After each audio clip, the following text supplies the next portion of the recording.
أما بعد فأعوذ بالله من الشيطان الرجيم بسم الله الرحمن الرحيم الصلاة والسلام عليك يا رسول الله الصلاة والسلام عليك يا رسول الله وعلى آلك وصحابك يا حبيب الله وعلى آلك وصحابك يا حبيب الله الصلاة والسلام عليك يا نبي الله الصلاة والسلام عليك يا حبيب الله وعلى آلك وصحابك يا نور الله وعلى آلك وصحابك يا نور الله نبيت سنة نبيت سنة پیارے اسلام میں جاتی کبھی داخل مسجد یاد آنے پر اعتکاف کی نیت کر لیا گیا کہ جب تک مسجد میں رہیں گے اعتکاف کا ثواب ملتا ہے۔ یاد رکھیے مسجد میں کھانے پینے سونے یا ساحل افطاری کرنے یہاں تک کہ آپ نے زمزم جب دم کیا ہوا پانی پینے کی بھی شرعاً اجازت نہیں ہے۔ البتہ اگر اعتکاف کی نیت ہوگی تو یہ سب چیزیں زندہ جائز ہوتے ہیں۔ اعتکاف کی نیت بھی صرف کھانے پینے یا سونے کے لیے نہیں ہونی چاہیے بلکہ اس کا مقصد اللہ کریم کی رضا ہو۔ فتاوی شامی میں ہے اگر کوئی مسجد میں کھانا پینا سونا چاہے تو اعتکاف کی نیت کر لے، کچھ دیر ذکر اللہ کرے، پھر جو چاہے کرے، یعنی اب چاہے تو کھا پی یا سو سکتا ہے۔ اللہ پاک کے آخری نبی محمد عربی صلی اللہ علیہ وسلم کا فرمان علی شان ہے، اے لوگوں قیامت کے دن اس کے خوف اور مشکل ترین مرحلوں سے جلد نجات پانے والا تم میں سے وہ شخص ہوگا جو دنیا میں مجھ پر کثرت سے درود پاک پڑھتا ہوگا، ذات والا پہ بار بار درود، بار بار اور بے شمار درود، سر سے پا تک کروڑ بار سلام اور سراپات بے شمار درود، بے عدد اور بے عدد تسلیم، بے شمار اور بے شمار درود، بیٹھتے اٹھتے جاگتے سوتے ہو الہی میرا شعار درود۔ صلو علی الحبیب پیارے میرے اسلام علیہ فرمان مصطفیٰ صلی اللہ علیہ وسلم مسلمان کی نیت اس کے عمل سے بہتر ہے۔ آئیے ثواب پانے کے لیے بیان سننے سے پہلے اچھی اچھی نیتیں کر لیتے ہیں۔ جتنی اچھی نیتیں زیادہ اتنا ثواب بھی زیادہ۔ اول تاخر بیان سنوں گا، پوری توجہ کے ساتھ پر عمل کرنے کی نیت کے ساتھ بیان سنوں گا، مسجد کا ادب کرتے ہوئے باادب بیٹھوں گا، اہم نکات کو ذہن نشین کر کے دوسروں کو بھی بیان کروں گا۔ اسلام بھائیو، آج کے بیان کا موضوع ہے توبہ کے دینی دنیاوی فوائد، جس میں ہم حضرت امام حسن مجتبی رضی اللہ تعالیٰ عنہ نے حصول اولاد کے لیے استغفار کا کون سا وظیفہ دیا۔ حضرت خواجہ حسن بصری نے مختلف حاجتوں پر استغفار کا فرمایا۔ پیارے آقا علیہ السلام کے استغفار کرنے کی حکمتیں، کثرت استغفار کی فضیلت، آخری نبی محمد عربی صلی اللہ علیہ وسلم کو نبی توبہ کیوں کہا جاتا ہے، اور اس کے علاوہ توبہ سے متعلق بہت مفید معلومات سننے کی سعادت حاصل کریں گے۔ صلو علی الحبیب صلی اللہ علیہ وسلم۔ حضرت امام حسن مجتبی رضی اللہ تعالیٰ عنہ ایک مرتبہ حضرت امیر معاویہ رضی اللہ تعالیٰ عنہ کے پاس تشریف لے گئے تو آپ رضی اللہ تعالیٰ عنہ سے حضرت امیر معاویہ رضی اللہ تعالیٰ عنہ کے ایک ملازم نے کہا کہ میرے پاس مال و دولت تو ہے مگر اولاد کی نعمت سے محروم ہوں، مجھے کوئی ایسی چیز بتائیے جس سے اللہ پاک مجھے اولاد دے۔ آپ رضی اللہ تعالیٰ عنہ نے فرمایا استغفار پڑھا کرو۔ اس نے استغفار کی یہاں تک کثرت کی کہ روزانہ 700 بار استغفار پڑھنے لگا۔ اس کی برکت سے اس شخص کے ہاں 10 بیٹے ہوئے۔ جب یہ بات حضرت امیر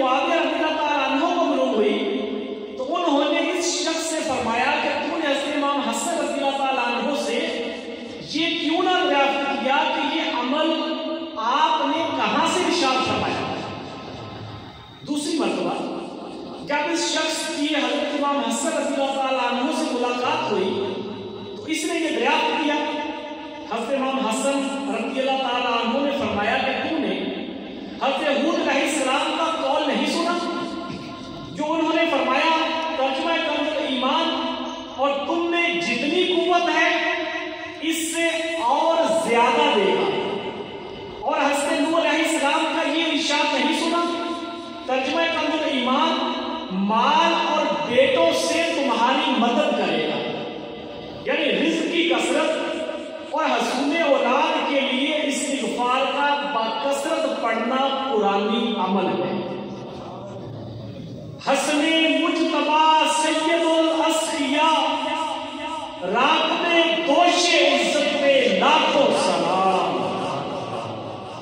شعر کی مختصر وضاحت، جگر گوشہ بطول زہرا، سخیوں کے سردار، ابن علی شیر خدا، حضرت امام حسن مجتبی رضی اللہ تعالیٰ عنہ سراپا عزت و عظمت، رسول خدا صلی اللہ علیہ وسلم کے مبارک کندھوں پر سواری کرنے والے پر بھی لاکھوں سلام ہو۔ صلو علی الحبیب صلی اللہ علیہ وسلم۔ منقول ہے کہ حضرت خواجہ امام حسن بصری رحمۃ اللہ کے پاس ایک شخص آیا اور اس نے بارش کی قلت کی شکایت کی، آپ نے اس سے استغفار کرنے کا حکم دیا۔ دوسرا شخص آیا اور اس نے تنگ دستی کی شکایت کی تو اس سے بھی یہی حکم فرمایا۔ پھر تیسرا شخص آیا اور اس نے نسل کم ہونے کی شکایت کی تو اس سے بھی یہی فرمایا۔ پھر چوتھا شخص آیا اور اس نے اپنی زمین کی پیداوار کم ہونے کی شکایت کی تو اس سے بھی یہی وظیفہ ارشاد فرمایا۔ حضرت ربیع بن صبیح رحمۃ اللہ علیہ وہاں حاضر تھے، عرض کرنے لگے آپ کے پاس چند لوگ آئے اور انہوں نے طرح طرح کی حاجتیں پیش کی، آپ نے سب کو ایک ہی جواب دیا کہ استغفار کرو، اس کی کیا وجہ ہے؟ تو آپ رحمۃ اللہ علیہ نے ان کے سامنے یہ آیات پڑھی، ترجمہ کنز ایمان۔ تو میں نے کہا اپنے رب سے معافی مانگو، بے شک وہ بڑا معاف فرمانے والا ہے، تم پر شراٹے کا میغ یعنی موسلا دھار بارش دے دے گا اور مال اور بیٹوں سے تمہاری مدد کرے گا اور تمہارے لیے باغ بنائے گا اور تمہارے لیے نہریں بنائے گا۔ خواجہ امام حسن بصری رحمۃ اللہ علیہ نے جو آیات تلاوت کی ان کا ترجمہ بھی آپ نے سنا۔ آئیے آپ ان آیات کی تفسیر سیاق الجنان سے سنتے ہیں۔ جب قوم عاد نے حضرت ہود علیہ السلام کی دعوت قبول نہ کی تو اللہ پاک نے ان کے کفر کے سبب 3 سال تک بارش موقوف کر دی، یعنی روک دی، اور نہایت شدید قحط ظاہر ہوا، ان کی عورتوں کو باز کر دیا۔ جب یہ لوگ بہت پریشان ہوئے تو حضرت ہود علیہ السلام نے وعدہ فرمایا کہ اگر وہ اللہ پاک پر ایمان لائیں اور اس کے رسول کی تصدیق کریں اور اس کے حضور توبہ و استغفار کریں تو اللہ پاک بارش بھیجے گا اور ان کی زمینوں کو سرسبز و شاداب کر کے تازہ زندگی عطا فرمائے گا اور قوت و اولاد دے گا۔ اے عاشقان صحابہ و اولیاء، دیکھا آپ نے کہ حضرت امام حسن مجتبی رضی اللہ تعالیٰ عنہ کا فہم قرآن کیسا، یعنی قرآن کریم کے بارے میں کیسی زبردست سوجھ بوجھ تھی، مہارت کیسی تھی، علوم قرآن پر نظر کیسی تھی، لوگوں کا مختلف معاملات کے لیے آپ کی طرف رجوع کرنا اور فیض لینے کے لیے آپ کی خدمت میں حاضری کا معمول کیسا تھا۔ اسی طرح حضرت خواجہ امام حسن بصری رحمۃ اللہ علیہ کی بھی قرآن کریم پر کیسی نظر تھی، آپ کو قرآن کریم میں کیسی مہارت حاصل تھی۔ اس سے یہ بھی پتہ چلتا ہے کہ اگر ہمیں بھی مسائل و پریشانیاں درپیش ہوں تو اپنے پیر و مرشد کی بارگاہ میں حاضری دیں، اللہ پاک کی نیک بندوں سے دعا کروائیں، عاشق رسول امام مسجد سے دعا کریں۔ پیارے پیارے اسلامی بھائی، توبہ ایسا عمل ہے جس کے کرنے کا حکم اللہ پاک نے قرآن پاک میں ارشاد فرمایا۔ پارہ 5 سورہ نساء کی آیت نمبر 106 میں ہے ترجمہ کنز ایمان، اور اللہ سے معافی چاہو، بے شک اللہ بخشنے والا مہربان ہے۔ قرآن و حدیث میں استغفار کرنے کے بہت فضائل موجود ہیں۔ آئیے توبہ کے فضائل و فوائد پر مشتمل چند قرآنی آیات اور حدیث سے مبارکہ سنتے ہیں۔ چنانچہ پارہ 19 سورہ فرقان کی آیت نمبر 70 میں ارشاد باری تعالیٰ ہے، ترجمہ کنز ایمان، مگر جو توبہ کرے اور ایمان لائے اور اچھے کام کرے تو ایسوں کی برائیوں کو اللہ بلائیوں سے بدل دے گا اور اللہ بخشنے والا مہربان ہے۔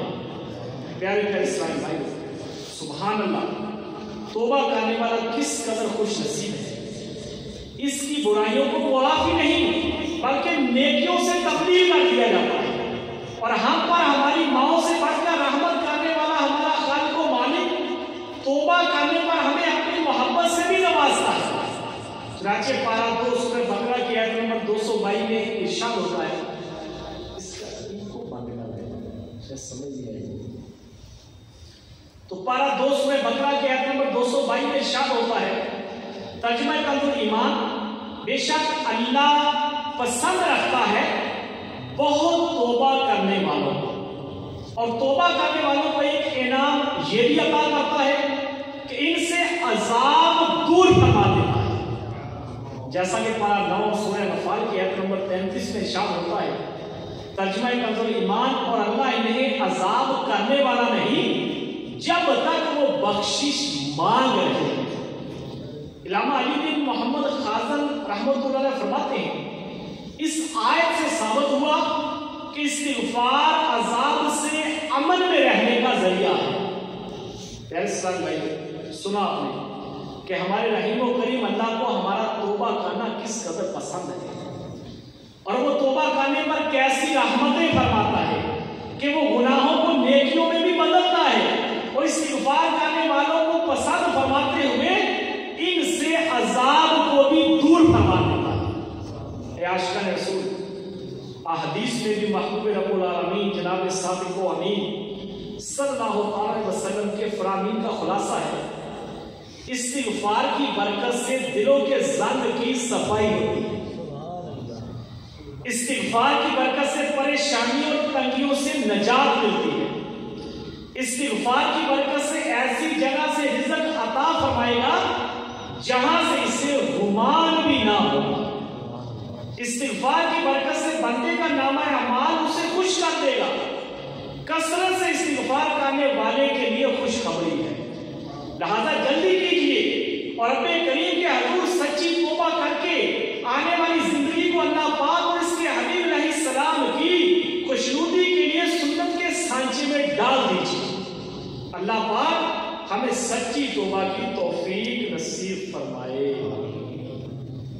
پیارے اسلام میں ہم نے توبہ کرنے کے کچھ فضائل سنے، آئیے یہ بھی جانتے ہیں کہ استغفار یا توبہ کہتے کسے ہیں۔ استغفار کا مطلب ہے اللہ پاک سے اپنے گناہوں پر شرمندہ ہوتے ہوئے آئندہ گناہوں کو نہ کرنے کا پکا ارادہ کرتے ہوئے بخشش کی دعا کرنا، یہ استغفار ہے جس کے فوائد ہم سن رہے ہیں کہ استغفار کا مطلب ہے اللہ پاک سے اپنے گناہوں پر شرمندہ ہوتے ہوئے اور آئندہ گناہوں کو نہ کرنے کا پکا ارادہ کرتے ہوئے بخشش کی دعا کرنا۔ اپنے گناہوں کی بخشش چاہنا توبہ کرنا ہوتا ہے۔ سید اعلیٰ حضرت گناہوں سے توبہ کرنے کے مطلب کو بیان کرتے ہوئے فرماتے ہیں، یاد رکھیے ٹھنڈی آہیں مارنے یا اپنے گالوں پر چپت مارنے یا اپنے ناک اور کانوں کو ہاتھ لگانے یا اپنی زبان دانتوں تلے دبا لینے یا سر ہلاتے ہوئے توبہ توبہ توبہ کی گردان کرنے کا نام توبہ نہیں ہے۔ بس ایسا کرتے کانوں کو بھی ہاتھ لگائیں گے، زبان بھی باہر نکالیں گے، گناہ کی کے اوپر سے ہنس بھی رہے ہوتے ہیں، توبہ بھی کر رہے ہوتے ہیں، گالوں میں چپت ماریں گے میں نے یہ کیا کام کیا، توبہ توبہ توبہ، تو یہ توبہ نہیں، بلکہ سچی توبہ سے مراد یہ ہے کہ بندہ کسی گناہ کو اللہ پاک کی نافرمانی جان کر اس پر شرمندہ ہوتے ہوئے خالق حقیقی سے معافی طلب کرے اور آئندہ کے لیے اس گناہ سے بچنے کا پختہ ارادہ کرتے ہوئے اس گناہ کو کرنے کی بھی کوشش کریں. یعنی نماز قضا کی تھی تو اب ادا بھی کریں، چوری کی تھی یا رشوت لی تھی تو توبہ کے بعد وہ مال اصل مالک یا اس کے ورثہ کو واپس کریں یا ان سے معاف کروا لیں، اور اصل مالک یا ورثہ کے نہ ملنے کی صورت میں اصل مالک کی طرف سے راہ خدا میں صدقہ کریں. تو یہ توبہ ہے. تو کسی کا مال کھا لیا اور کہہ لی توبہ توبہ، تو ایسے توبہ یہ جو ہے قابل قبول نہیں ہوگی. نمازیں قضا کی ٹھیک ہے، توبہ توبہ پڑھنی پڑے گی، قضا کرنی پڑے گی. اسی طرح مال جن کا کھایا، رشوت لی، چوری کی، ان کو وہ مال واپس کرنا پڑے گا یا ان سے معاف کروانا پڑے گا. اصل مالک نہ ملے تو اصل مالک کی طرف سے راہ خدا میں وہ مال صدقہ کرنا پڑے گا، تب وہ توبہ کی شرائط پوری ہوگی. عیاش کا رسول کسی گناہ سے توبہ فقط استغفار کا نام نہیں، بلکہ اگر اس گناہ کا تعلق اللہ کے بندوں کے حقوق سے ہے تو ہمیں اس حق کا ازالہ بھی کرنا ہوگا. جیسا کہ سیدی اعلیٰ حضرت رحمت اللہ علیہ نے حکم شرع بیان فرمایا کہ اگر کسی کا ناحق مال دبایا ہے تو اس سے دینا بھی ہوگا. علماء نے بیان فرمایا کہ حقوق 3 طرح کے ہیں، جن میں 2 حق اللہ کی ذات کے متعلق ہیں. ایک وہ حق ہے جسے اللہ پاک معاف نہیں فرمائے گا، وہ ہے اس کی ذات کے ساتھ کسی کو شریک ٹھہرانا. تو 3 حق ہیں. ایک وہ حق ہے 2 حقوق کا تعلق اللہ کے ساتھ ہے، اور ایک حق کا تعلق بندوں کے ساتھ ہے. جن 2 کا تعلق اللہ کی ذات سے متعلق ہے ان میں سے ایک حق اللہ معاف نہیں فرمائے گا. وہ کون سا ہے؟ اس کی ذات کے ساتھ کسی کو شریک ٹھہرانا. اور دوسرا حق وہ ہے جسے اللہ پاک بندے کے استغفار کرنے پر معاف فرما دے گا. گناہ کیا، سچی توبہ کی، معاف ہو گیا. اور تیسرا حق حقوق العباد ہے کہ جو بندوں کے معاف کرنے پر ہی معاف ہوگا.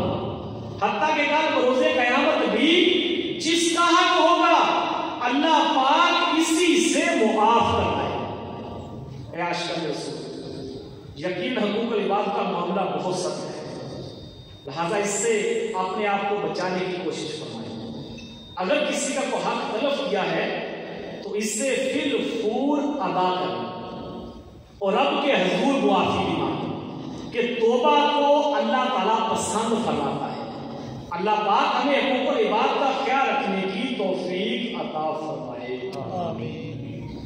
ہمیشہ ہاتھ بلائی کے واسطے اٹھے، ہمیشہ ہاتھ بلائی کے واسطے اٹھے. بچانا ظلم و ستم سے مجھے صدا یا رب، رہے بلائی کی راہوں میں گامزن حکم، کرے نہ رخ میرے قوم گناہ کا یاد. مختصر وضاحت یعنی ہے اللہ میرے ہاتھ ہمیشہ فائدے اور بلائی کے لیے ہی اٹھے، ان ہاتھوں سے کسی پر ظلم و زیادتی نہ ہو، اور میرے پاؤں بھی بلائی کے کاموں میں چلے، ان پاؤں سے کسی کو تکلیف نہ ہو، نہ کسی گناہ کے مقام پر جائے. صلو علی الحبیب صلی اللہ علیہ وسلم.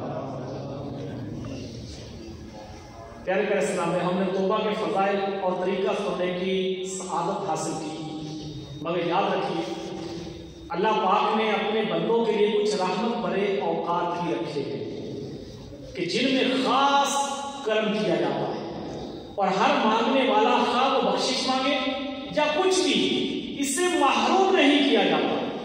ان اوقات میں سے عمدہ ترین اور رحمت و برکت والا وقت رات کا آخری پہر ہے.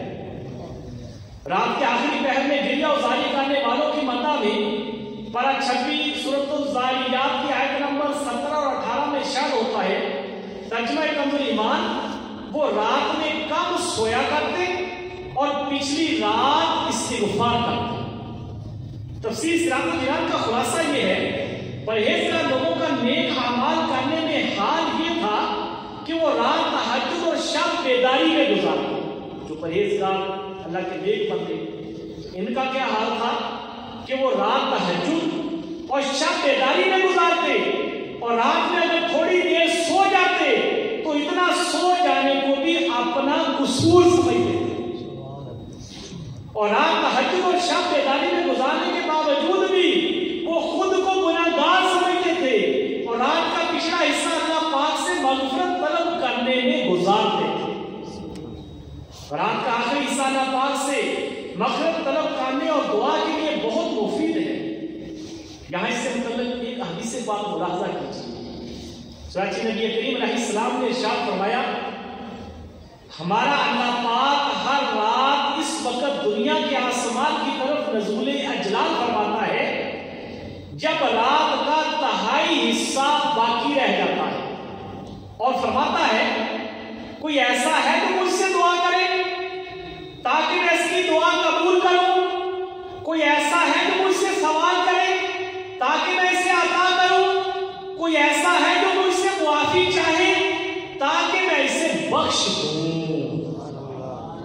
مفتی احمد یار خان رحمۃ اللہ علیہ نے اس حدیث کی شرح میں بیان فرمایا، اس سے معلوم ہوا رات دن سے افضل، کہ ہر رات کے آخری پہر میں اللہ کی رحمت اور کرم عدت توجہ فرماتا ہے اور یہ قبولیت کی ایک ساعت نہیں بلکہ کئی ساعتوں پر مشتمل ہے، جبکہ دن میں قبولیت کی ساعت ہفتے میں ایک دن یعنی جمعہ میں آتی اور وہ بھی ہم سے چھپی ہوتی ہے۔ اللہ پاک اس وقت مانگنے کی توفیق، یہ بڑی قابل غور بات ہے کہ پچھلے وقت میں جو ہے یہ ہر رات اللہ تعالیٰ پچھلے پہر میں جب تہائی حصہ تیسرا حصہ ہوتا ہے رات کا، اس میں اللہ تبارک و تعالیٰ یوں ارشاد فرماتا ہے مجھ سے مانگو، وہ ہے مانگنے والا۔ تو یہ قبولیت کی ساتھ قبولیت کی گھڑی ہوتی ہے، یہ ہر رات میں پچھلے پہر کے ساتھ موجود ہوتی ہے، جبکہ دنوں میں صرف جمعے کے دن قبولیت کی ایک گھڑی ہوتی ہے، اس کا بھی پتہ نہیں وہ کون سی ہے۔ تو رات میں پتہ بھی ہے اور روزانہ اس کے بارے میں ارشاد بھی آپ نے سنا۔ تو اللہ تعالیٰ ہمیں تہجد پڑھنے اور پچھلے وقت میں دعا مانگنے کی توفیق عطا فرمائے۔ حضرت یعقوب علیہ السلام نے اپنے بیٹوں کے لیے اللہ پاک سے معافی مانگنے کے لیے بھی رات کے آخری پہر کو ہی منتخب کیا۔ اللہ کے نبی ہیں، اپنے بیٹوں کو یہ دعا کرنا چاہتے ہیں اور رات کے آخری پہر کو آپ نے منتخب کیا کہ اس پہر میں دعا کرو۔ چنانچہ قرآن پاک میں ہے ترجمہ کنز ایمان، بولے اے ہمارے باپ ہمارے گناہوں کی معافی مانگیے، بے شک ہم خطا بار ہیں۔ کہا جب میں تمہاری بخشش اپنے رب سے چاہوں گا بے شک وہی بخشنے والا مہربان ہے۔ مفسرین کرام فرماتے ہیں کہ حضرت یعقوب علیہ السلام نے اپنے بیٹوں کے لیے دعا اور استغفار کو سحری کے وقت تک مؤخر فرمایا، کیونکہ یہ وقت دعا کے لیے سب سے بہترین ہے اور یہی وہ وقت ہے جس میں اللہ پاک فرماتا ہے کوئی دعا مانگنے والا کہ میں اس کی دعا قبول کروں۔ چنانچہ جب سحری کا وقت ہوا تو حضرت یعقوب علیہ السلام نے نماز پڑھنے کے بعد ہاتھ اٹھا کر اللہ پاک کے دربار میں اپنے صاحبزادوں کے لیے دعا کی، دعا قبول ہوئی۔ حضرت یعقوب علیہ السلام کو وحی فرمائی گئی کہ صاحبزادوں کی خطا بخش دی گئی۔ عیاش کا رسول اللہ پاک کے نیک بندے ہر دم نیکیوں میں مصروف رہنے کے باوجود خود کو گناہ گار تصور کرتے ہیں۔ تو یہ اللہ کے نیک بندے جو ہیں ہر وقت نیکیوں میں مصروف ہیں، اس کے باوجود کیا کہتے ہیں کہ ہم گناہ گار ہیں اور ہمیشہ اللہ پاک سے ڈرتے رہتے ہیں، یہاں تک کہ خوف خدا سے بعض ساری رات عبادت کرتے ہوئے اپنے آپ کو تھکا دیتے، تو بعض کسی ایک آیت کی تلاوت کرتے ہوئے رات گزار دیتے، تو بعض کی ساری رات روتے گزر جاتی، تو بعضوں کی روحیں پرواز کرتی۔ مگر افسوس ہماری حالت یہ ہے کہ شب و روز گناہوں کے سمندر میں غرق رہنے کے باوجود نہ شرمندگی کا احساس اور نہ ہی آخرت کا خوف ہے۔ اللہ پاک کے نیک بندے راتوں کو جاگتے، کثرت سے روزے رکھتے، کثیر نیک اعمال بجا لاتے، مگر پھر بھی خود کو کم ترین خیال کرتے ہوئے خوف خدا سے روتے رہتے۔ کسی شاعر نے اللہ والوں کے اس انداز کو کتنے پیارے انداز میں بیان کیا ہے، راتی زاری کر کر روندے نیند اکھیں دی دھوندے،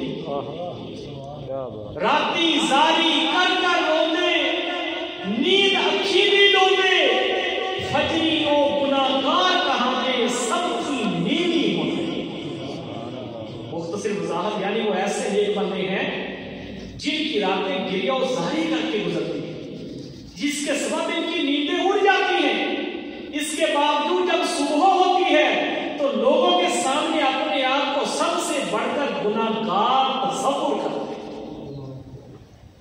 اے عاشقان رسول، حضرت ابو علی دقاق رحمۃ اللہ علیہ فرماتے ہیں کہ ایک بہت بڑے ولی اللہ سخت بیمار تھے، بڑی قابل توجہ کے قائل تھے۔ ابو علی دقاق رحمۃ اللہ علیہ فرماتے ہیں بہت بڑے ولی اللہ سخت بیمار تھے، میں ان کی یادوں کے لیے حاضر ہوا، ارد گرد چاہنے والوں کا ہجوم تھا، وہ بزرگ رو رہے تھے۔ میں نے عرض کی اے شیخ کیا دنیا چھوٹنے پر رو رہے ہیں؟ آخری وقت ہے رو رہے ہیں۔ تو کہا میں نے عرض کیا شیخ کیا دنیا چھوٹنے پر رو رہے ہیں؟ انہوں نے فرمایا نہیں بلکہ نماز قضا ہونے پر رو رہا ہوں۔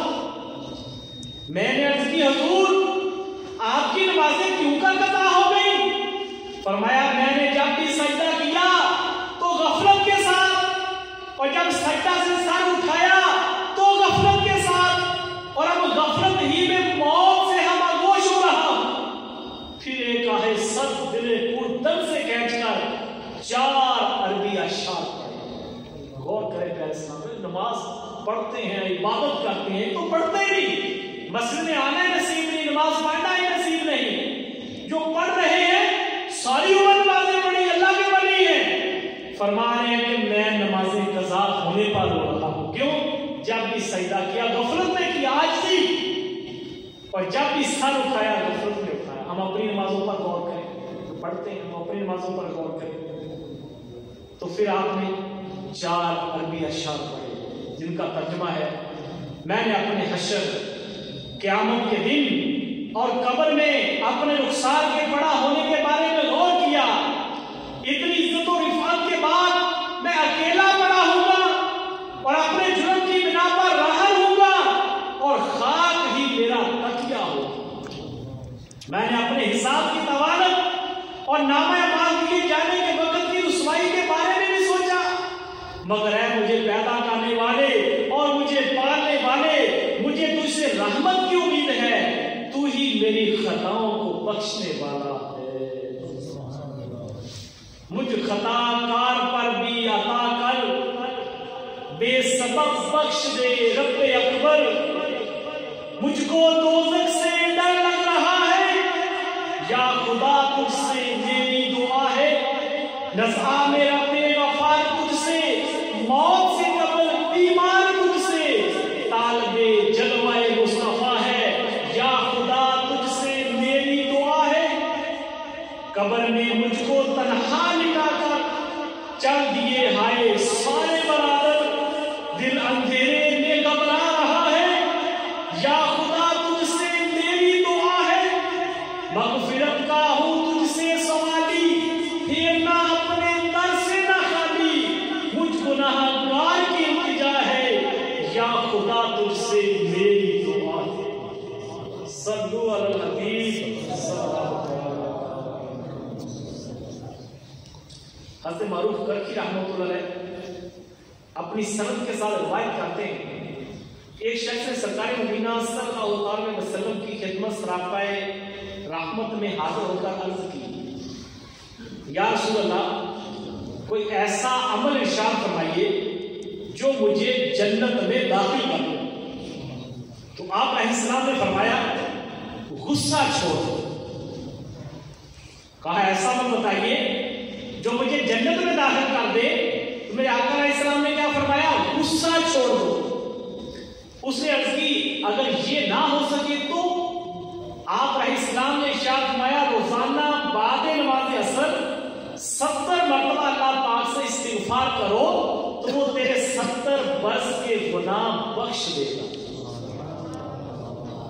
عرض کی اگر میرے 70 برس کے گناہ نہ ہو تو ارشاد فرمایا پھر میری والدہ کے 70 برس کے گناہ معاف کر دیے جائیں گے۔ پھر عرض کی اگر میری ماں دنیا سے کوچ کر چکی ہو اور اس پر بھی 70 سال کے گناہ نہ ہو تو آپ علیہ السلام نے ارشاد فرمایا تیرے قریبی رشتہ داروں کے 70 برس کے گناہ معاف کر دیے جائیں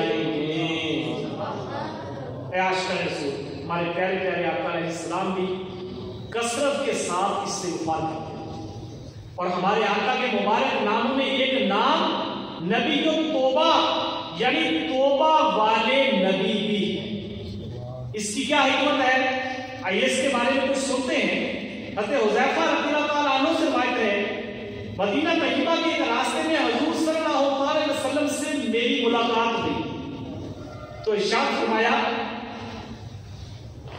میں محمد ہوں، میں احمد ہوں، میں رحمت کا نبی ہوں، میں توبہ کا نبی ہوں۔ پیارے اسلام میں نبی کریم علیہ السلام کا ایک مبارک نام نبی جو توبہ بھی ہے۔ اعلیٰ حضرت احمد اللہ فتاوی رضویہ میں پیارے آقا علیہ السلام کے نام نبی جو توبہ کی مختلف وجوہات بیان فرماتے ہیں، جن میں سے کچھ خلاصے کے ساتھ پیش خدمت ہے۔ اللہ کے آخری نبی صلی اللہ علیہ وسلم کی نیکی کی دعوت کی برکت سے کثیر مخلوق نے توبہ کی۔ آپ کی برکت سے مخلوق کو توبہ نصیب ہوئی، اور جس قدر آپ کے ہاتھوں مخلوق نے توبہ کی، کسی اور نبی کے ہاتھوں اتنوں کو توبہ نصیب نہ ہوئی۔ اس لیے ہمارے نبی علیہ السلام کو نبی توبہ کہا جاتا ہے۔ آپ توبہ لے کر آئے اور توبہ کی قبولیت کی بشارت لائے، توبہ عام لائے کہ ہر نبی اپنی امت کے لیے مگر آپ سب کے لیے توبہ لینے دنیا میں تشریف لائے، بلکہ توبہ کا حکم ہی آپ لے کر آئے۔ اس لیے ہمارے نبی علیہ السلام کو نبی توبہ کہا جاتا ہے۔ آپ خود کثیر توبہ، آپ کی امت سب امتوں میں زیادہ توبہ کرنے والی، اور آپ کی امت کی توبہ سب امتوں میں زیادہ مقبول، اور آپ توبہ کرنے والوں کے نبی، اس لیے ہمارے نبی علیہ السلام کو نبی توبہ کہا جاتا ہے۔ آپ ہی توبہ کا دروازہ کھولنے والے، آپ ہی توبہ قبول کرنے والے، اور آپ ہی کی امت کے آخری عہد میں توبہ کا دروازہ بند ہوگا۔ اس لیے ہمارے نبی صلی اللہ علیہ وسلم کو نبی توبہ کہا جاتا ہے۔ گناہوں سے آپ کی طرف توبہ کی جاتی ہے، اور آپ نبی توبہ یوں کہ بندوں کو حکم ہے کہ آپ کی بارگاہ میں حاضر ہو کر توبہ و استغفار کریں۔ اس لیے ہمارے نبی علیہ السلام کو نبی توبہ کہا جاتا ہے۔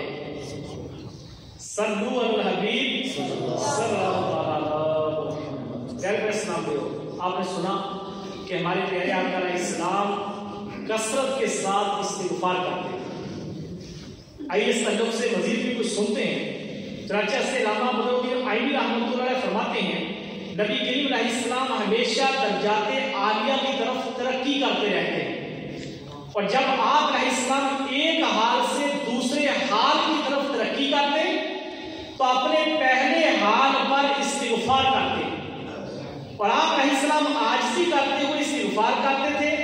آپ علیہ السلام کا استغفار فرمانا تعلیم امت کے لیے ہے۔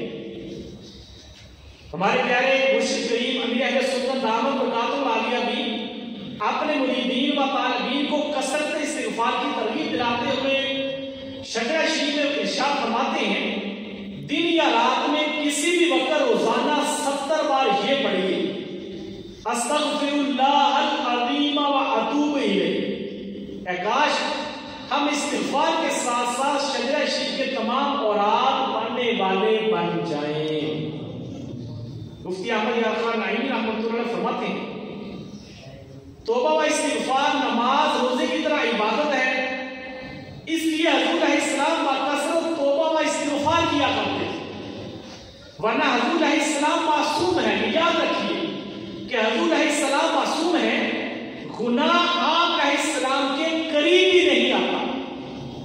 صوفیہ فرماتے ہیں کہ ہم لوگ گناہ کر کے توبہ کرتے ہیں، اور وہ حضرات عبادت کر کے توبہ کرتے ہیں، یا پھر آپ علیہ السلام کا یہ عمل تعلیم امت کے لیے تھا۔ پیارے آقا علیہ السلام جو کثرت سے توبہ کرتے تھے، ایسا نہیں کہ وہ گناہ تھا، گناہوں سے پاک ہیں، معصوم ہیں۔ فرشتے اور انبیاء یہ معصوم ہیں، ان کو اللہ تعالیٰ نے ایسی عطا فرمائی ہے کہ ان سے گناہ صادر نہیں ہوتا۔ تو یہ ہماری تعلیم کے لیے تھا کہ میری امت جو ہے وہ توبہ کرے، اللہ تعالیٰ سے استغفار کرے۔ صلو علی الحبیب صلی اللہ علیہ وسلم۔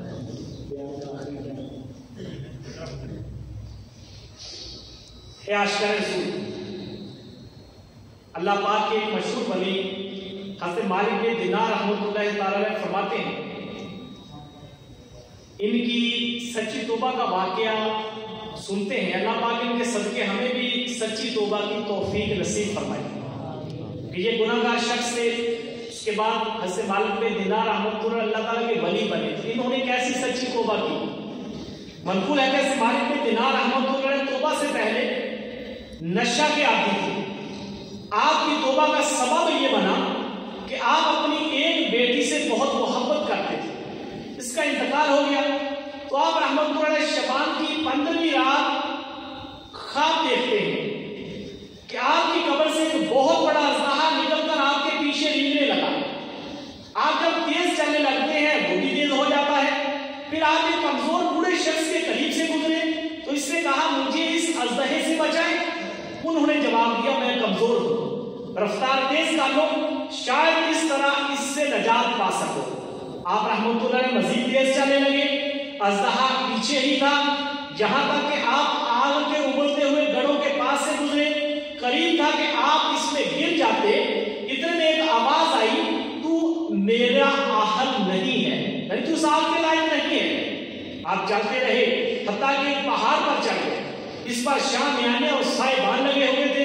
اچانک ایک آواز آئی اس نا امید کو دشمن کے نرکے میں جانے سے پہلے ہی گھیر لو۔ تو بہت سے بچوں نے انہیں گھیر لیا جن میں آپ کی وہ بیٹی بھی تھی۔ وہ آپ کے پاس آئی اور اپنا دایاں ہاتھ اس اژدہے کو مارا، وہ بھاگ گیا اور پھر آپ کی گود میں بیٹھ کر یہ آیت پڑھنے لگی۔ ترجمہ کنز ایمان، کیا ایمان والوں کو ابھی وہ وقت نہ آیا کہ ان کے دل جھک جائیں اللہ کی یاد اور اس حق کے لیے جو اترا۔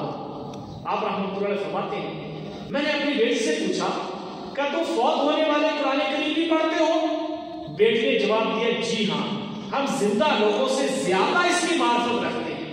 آپ نے اپنی بیٹی سے اس جگہ ٹھہرنے کا مقصد پوچھا تو اس نے بتایا کہ بچے قیامت تک یہاں ٹھہر کر اپنے والدین کا انتظار کریں گے۔ پھر اس اژدہے کے بارے میں پوچھا تو اس نے بتایا وہ آپ کا برا عمل ہے۔ بوڑھے شخص کے بارے میں پوچھنے پر بیٹی نے کہا وہ آپ کا نیک عمل ہے، آپ نے اسے اتنا کمزور کر دیا ہے کہ اس میں آپ کے برے عمل کا مقابلہ کرنے کی طاقت نہیں۔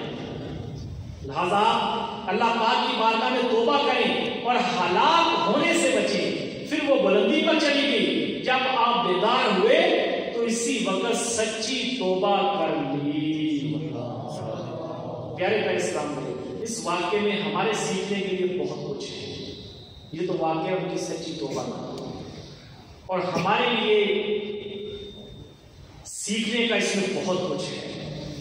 ہمارے ساتھ بھی ہو سکتا ہے کئی ایک ایسے واقعات پیش آ چکے ہیں جس کے بعد شاید ہمیں دوبارہ نئی زندگی ملی ہو۔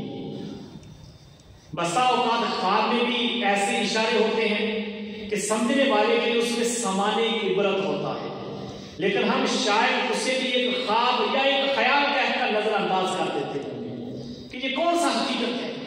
کبھی اس طرح اپنے دل کو بہلا لیتے ہوں گے کہ اس طرح کے خیالات آتے رہتے ہیں جس میں موت کی منظر کشی ہوتی ہے، حالانکہ حقیقت میں کوئی نصیحت کرنے والا گویا ہمیں خواب غفلت سے جگا رہا ہوتا ہے کہ ہم گناہوں کی دلدل میں گرتے چلے جا رہے ہیں، اور وہ ہمیں یہ کہہ رہا ہے کہ ابھی سمجھ لو یہی وقت ہے توبہ کرنے کا، یہی وقت ہے گناہوں سے منہ موڑ کر اللہ پاک کی فرما برداری میں زندگی گزارنے کا۔ کاش ہم ایسے خاموش پیغامات کو سنجیدہ لیتے ہوئے حقیقی طور پر گناہوں کی دلدل سے نکلنے میں کامیاب ہوتے ہیں۔ آئیے اللہ پاک کی بارگاہ میں دعا کرتے ہیں ہماری بگڑی ہوئی عادتیں نکل جائیں، ہماری بگڑی ہوئی عادتیں نکل جائیں، ملے گناہوں کے امراض سے شفا یا رب، رہے بلائی کی راہوں میں گامزن ہر دم،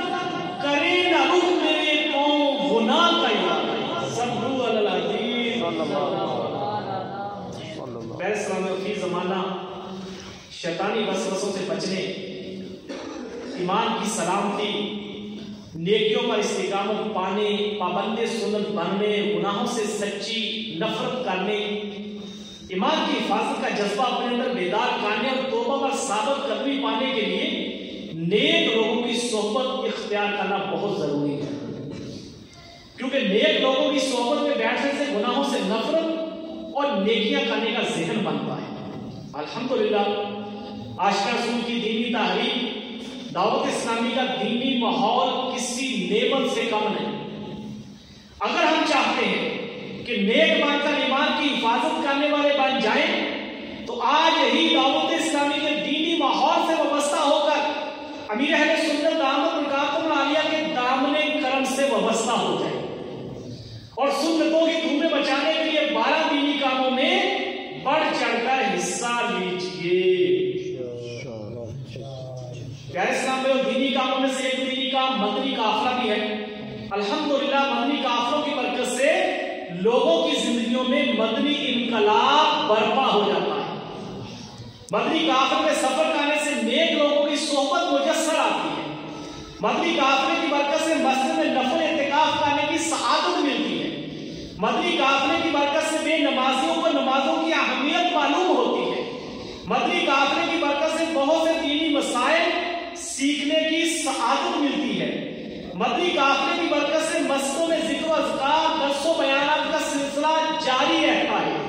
مدنی قافلے کی برکت سے مسجدیں آباد ہوتی ہیں۔ تو یہاں بھی صبح فضائل مدینہ سے مدنی قافلے روانہ ہوں گے۔ جو اسرائیل میں جانا چاہیں، یہ پیچھے مدنی قافلہ مکتب ہے تو یہاں پہ اپنا نام وغیرہ لکھا دیں تو انشاءاللہ یہاں سے بھی مدنی قافلے سفر کریں گے۔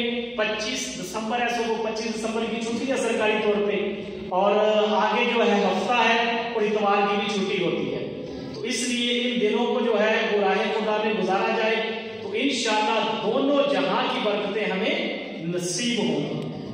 دنیا بھی سمرے گی اور آخرت بھی اللہ کے فضل و کرم سے ہماری سمر جائے گی۔ صلو علی الحبیب صلی اللہ علیہ وسلم۔ فیصلہ میں بیان کو اختتام کی طرف لاتے ہوئے سنت کی فضیلت اور چند سنتیں اور آداب بیان کرنے کی سعادت حاصل کرتا ہوں۔ پہلے 2 فرامین مصطفیٰ صلی اللہ علیہ وسلم ملاحظہ کیجئے۔ فرمایا قناعت کبھی نہ ختم ہونے والا خزانہ ہے۔ قناعت سے مراد جو اللہ نے جس حال میں رکھا ہے اسی میں راضی رہنا، اس کو قناعت بولتے ہیں۔ جتنا مال دیا ہے، جتنی عزت دی ہے، جتنا جو سمجھے گھر بار دیا ہے، تو یہ اسی میں راضی رہنا، لالچ آگے نہ کرنا، اس کو قناعت بولتے ہیں۔ اس کے بارے میں انشاءاللہ کچھ مدنی پھول سنیں گے۔ تو پیارے آقا علیہ السلام نے فرمایا قناعت کبھی نہ ختم ہونے والا خزانہ۔ دوسری حدیث پاک میں ہے بے شک کامیاب ہو گیا وہ شخص جو اسلام لایا اور اسے بقدر کفایت رزق دیا گیا اور اللہ پاک نے اسے جو کچھ دیا اس پر قناعت بھی عطا فرمائی۔ انسان کو جو کچھ اللہ پاک کی طرف سے مل جائے اس پر راضی ہو کر زندگی بسر کرتے ہوئے حرص اور لالچ کو چھوڑ دینے کو قناعت کہتے ہیں۔ روزمرہ استعمال ہونے والی چیزوں کے نہ ہونے پر بھی راضی رہنا قناعت ہے۔ لالچ بہت ہی بری خصلت اور نہایت خراب عادت ہے۔ اللہ پاک کی طرف سے بندے کو جو رزق و نعمت اور مال و دولت یا عزت و مرتبہ ملا ہے اس پر راضی ہو کر قناعت کر لینی چاہیے۔ جس کی للچائی نظریں لوگوں کے قبضے میں مال کو دیکھتی رہے وہ ہمیشہ غمگین رہے گا۔ بلعم بن باعورہ جو بہت بڑا عالم اور وہ جو دعا کرتا تھا اس کی دعا قبول ہوتی تھی، حرص و لالچ نے اسے دنیا و آخرت میں تباہ و برباد کر دیا۔ اس کا واقعہ قرآن پاک میں موجود ہے، اس کی تفسیر پڑھی جائے تو پتہ چلے گا یہ کیسا اللہ کا نیک بندہ تھا اور حرص اور لالچ کی وجہ سے اس کا جو ولایت تھی اس کو سلب کر لیا گیا۔ اللہ پاک فرماتا ہے وہ شخص میرے نزدیک سب سے زیادہ مالدار ہے جو میری دی ہوئی چیز پر سب سے زیادہ قناعت کرنے والا ہے۔ قناعت اپنانے کے لیے حدیث اور بزرگان دین کے اقوال کا مطالعہ کیا جائے، اللہ پاک پر مضبوط یقین رکھیے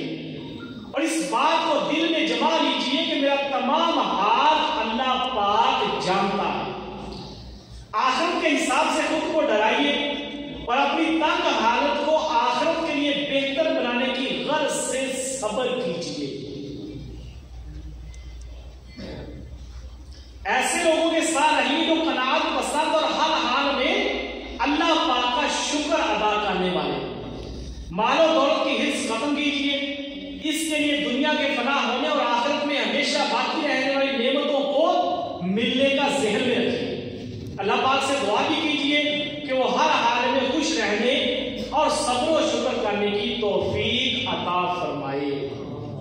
طرح طرح کی ہزاروں سنتیں سیکھنے کے لیے مکتوبات مدینہ کی 2 کتب، بہار شریف حصہ 16 312 صفحات اور 120 صفحات کی کتاب سنتیں اور آداب اور امیر اہل سنت کے 2 رسالے 101 مدنی پھول اور 163 مدنی پھول ہدیۃً حاصل کیجیے اور پڑھیے۔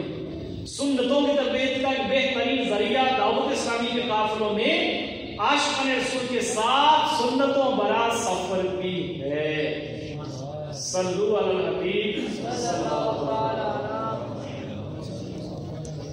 وسلم۔ آئیے دعوت اسلامی کا ہفتہ وار سنتوں کے اجتماع میں پڑھے جانے والے 6 درود پاک اور 2 دعائیں پڑھنے کی سعادت حاصل کرتے ہیں۔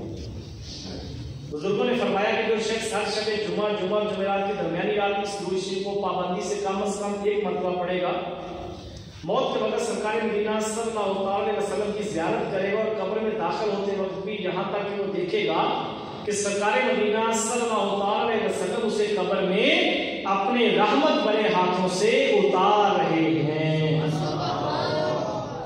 اللہم صلی وسلم وبارک علی سیدنا محمد النبی الأمی الحبیب العالی القدر العظیم الجاہی وعلی آلہ وصحبہ وسلم۔ حضرت انس رضی اللہ تعالیٰ عنہ سے روایت ہے کہ آقا مدینہ صلی اللہ علیہ وسلم نے فرمایا جو شخص یہ درود پاک پڑھے اگر کھڑا تھا تو بیٹھنے سے پہلے اور بیٹھا تھا تو کھڑے ہونے سے پہلے اس کے گناہ معاف کر دیے جائیں گے۔ اللہم صلی علی سیدنا و مولانا محمد وعلی آلہ وسلم۔ جو یہ درود پاک پڑھتا ہے اس پر رحمت کے 70 دروازے کھول دیے جاتے ہیں۔ صلی اللہ علی محمد۔ حضرت احمد صاحب رحمۃ اللہ علیہ بعض بزرگوں سے نقل فرماتے ہیں اس درود شریف کو ایک بار پڑھنے سے 6 لاکھ درود شریف پڑھنے کا ثواب ملتا ہے۔ اللہم صلی علی محمد عدد ما فی علم اللہ صلاۃ دائمۃ بدوام ملک اللہ۔ ایک دن ایک شخص آیا تو حضور علیہ السلام نے اسے اپنے صدیق اکبر رضی اللہ تعالیٰ عنہ کے درمیان میں بٹھا لیا۔ اس سے صحابہ کرام کو تعجب ہوا کہ یہ کون بڑے مرتبے والا شخص ہے۔ جب وہ چلا گیا تو سرکار علیہ السلام نے فرمایا کہ جب مجھ پر درود پڑھتا ہے تو یوں پڑھتا ہے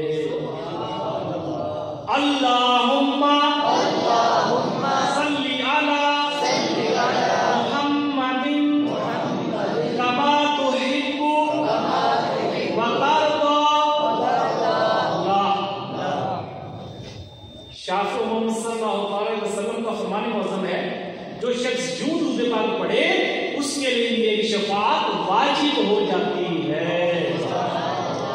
اللہم صلی علی محمد وانزلہ المقعد المقرب عندک یوم القیامہ۔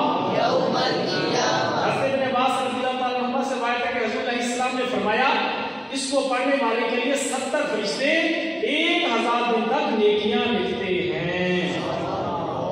جزا اللہ عنا محمدن ما ہوا اہلو.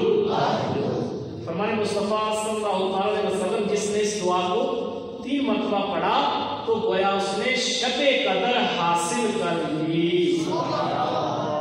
لا الہ الا اللہ الحلیم الکریم سبحان اللہ رب السماوات السبع و رب العرش العظیم. لا الہ الا اللہ الحلیم الکریم سبحان اللہ رب السماوات السبع و رب العرش العظیم. لا الہ الا اللہ الحلیم الکریم سبحان اللہ رب السماوات السبع و رب العرش العظیم. صلو علی الحبیب آمین بجاہ النبی الامین صلی اللہ علیہ وسلم.